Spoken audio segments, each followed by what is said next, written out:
In order to view this tomato, first we have to take a thick leaf and tear it in an oblong way, in a horizontal or slightly cross, that is in a like a diagonal, so that in a slanting way if we cut you can see a thin transparent layer.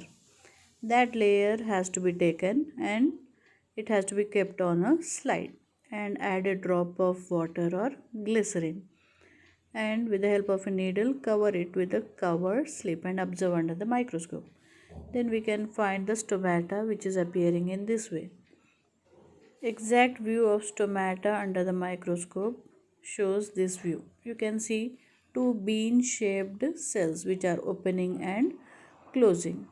When it opens, it will give out the extra water in the gaseous form, that is in water vapor form. Water vapor is a gaseous form, water is liquid form.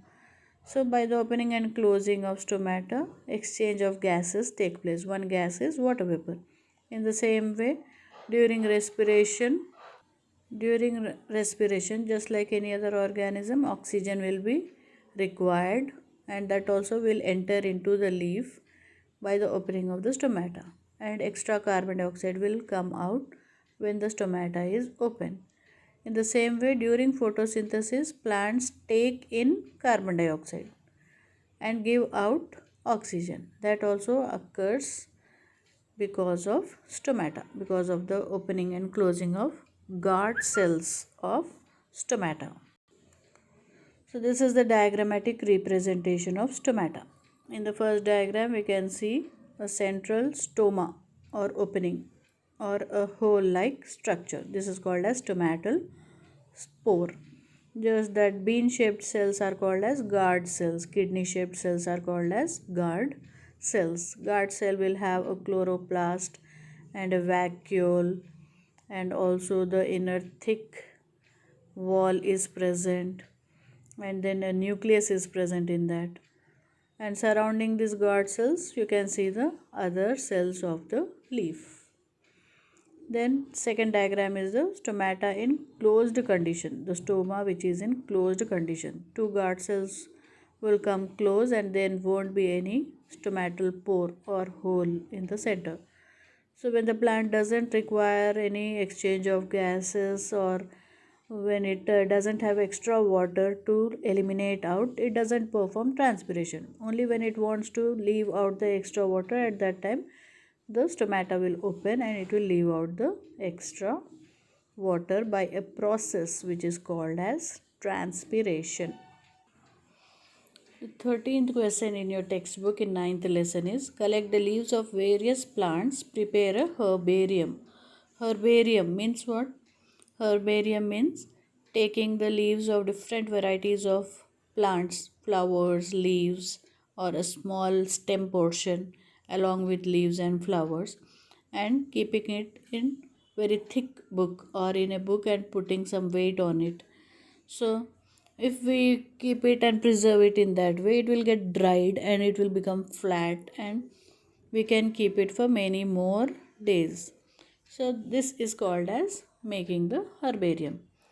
So some of the plants won't be available in our nearby area. So botanists, those who study the botany related to plants, these botanists need to study about different types of plants from different areas. For example, in our country, we won't get the plants which are present in Kashmir, in Jammu and Kashmir, Himalaya region. So those plants can be collected from there and it will be preserved by drying. That is called as herbarium. So these herbarium will be useful not only in studies, but it is very attractive. It can be used to make different decorative items or even the greeting cards. So in this way we also would like to preserve some roses or some flowers which we get in the garden, and we can keep it in a book and put some weight on it for few days and then it will get dried. Too much weight also should not be kept on that. So this is the way how the herbarium can be made. Then like this beautiful greeting cards can be made. This is all herbarium.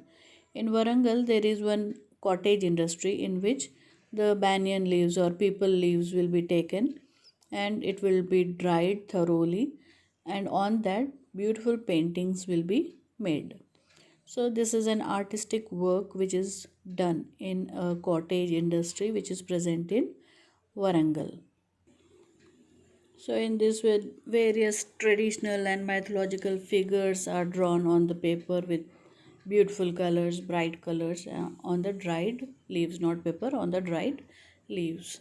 This artwork is very famous throughout the world. So like this with hibiscus flower also, slightly by pressing it you can preserve and make a greeting card, or different shapes also you can make different types of animals, just you need to draw a little extra. And here you can see the different animals, elephant, fox, birds, like that various things can be made, and also the greeting cards can be made by using the dried leaves as well as flowers. So this is very very difficult work. This work also can be done, which needs lots of patience and keen observation and hard work. So in this way also some people will be interested to make beautiful artwork on dried leaves. So we have to ensure whether the leaves are thoroughly dried or not. After making any of the images in this way, later on the leaf will shrink and that image may get spoiled. So better to check that the leaf is dried very well, and then we can make different things. So when you are collecting any herbarium, care has to be taken that you are not harming the plants or nature too much. We can adjust with the little old flowers which are about to dry, or flowers which have fallen down from the plants or trees, that also can be used. So you have one more question, 15th one. In activity 1, your teacher suggested not to harm other plants when you collect plants for observation. Why did she suggest so? So as you all know children, plants are very very important in order to have proper weather conditions, coolness on the surface of the earth. If plants are not there, it leads to one important thing that is called as global warming. So present day we are causing lots of pollution. In order to clean up the environment, only the plants can help us. So we should not harm any of the plants and trees. These plants and trees not only cool the environment, but they provide abundant things which we use. Not only we, all the other organisms, animals, insects, all of them will be depending only on the plants. So plants are very very important. Never we should harm. When the plants or trees have sufficiently grown too much, only after that we have to use them if we have the woodwork or for any other work. So too much harm to the environment also should not be done. Clearing away big forest areas for our benefit or for construction of buildings or cities, that is creating global warming, and that should be avoided. Or at least now we have to take care to grow more and more plants and trees in order to keep our environment in a better condition. So we should never harm the plants, flowers, trees, because they give us so much. Because of them only we are surviving. So you can also have okay, at the end of the book you have one question. So 16th question in your textbook is, observe a plant which has healthy green leaves and beautiful flowers. Write your feelings about the plants in your notebook. So you can observe the nature, the beautiful flowers, the beautiful plants and trees, and then you express your feelings. So you can write that of course plants are very very important. First of all, it gives beauty to the nature. Nature is beautiful and unique because of these plants and flowers and fruits. So we benefit so much from these plants and trees. It not only satisfies our hunger, but it adds beauty to the nature, which is very pleasant to look at. And from these plants, flowers, so many organisms depend on them, they survive on them.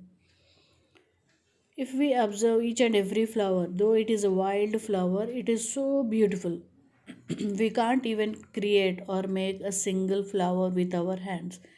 Even if we are making with paper, that won't match the beauty of the nature. So here you can see lots of beautiful flowers. You can write that nature is so unique. Flowers are so beautiful. The texture, the color, the various varieties of flowers, all of them are so pleasant to look at. Once in a while, we need to have soothness, or we need to see the beautiful nature, the flowers, and that all, which relieves us from our stressful life. That's why we make it a point to visit the gardens or parks, or we need to go outside for picnic once in a while. When we observe each and every flower, rose is considered as the king of flowers. Roses are so beautiful and it has a very pleasant fragrance. If we like to give it to someone, the other people who receives it will be very happy. So all these flowers are also used at the time of any special functions or any of the um marriages or parties. During this, the flowers play a very important role. Each and every flower is so beautiful and unique. Not only rose, but other flowers are also very, very beautiful. When we see the beautiful things, there goes a proverb that a thing of beauty is a joy forever. So once if we see all these beautiful things, we feel very happy. It makes us very happy. So, in this way, some people will be very crazy to grow more and more roses in their houses. Though they have very little place, also just in the pots or something, they manage to grow some rose plants. So, managing them to grow very well is also very important. Not only flowers, the trees or plants, they themselves have their own original, unique nature. The big trees, they give us so much. They give shade for different types of organisms, and they cool the environment. Its wood can be used. Different plants, different parts of the plants will be used in different plants and trees. And on the whole, every plant is useful. Even if it is a very wild plant or unwanted plant, at least it will perform photosynthesis and give oxygen to the atmosphere. Without oxygen, any of the organisms cannot survive. Whether it is microscopic organism or a very big organism, every organism requires oxygen. So even a wild plant, a very useless plant also can be very, very useful because it gives oxygen.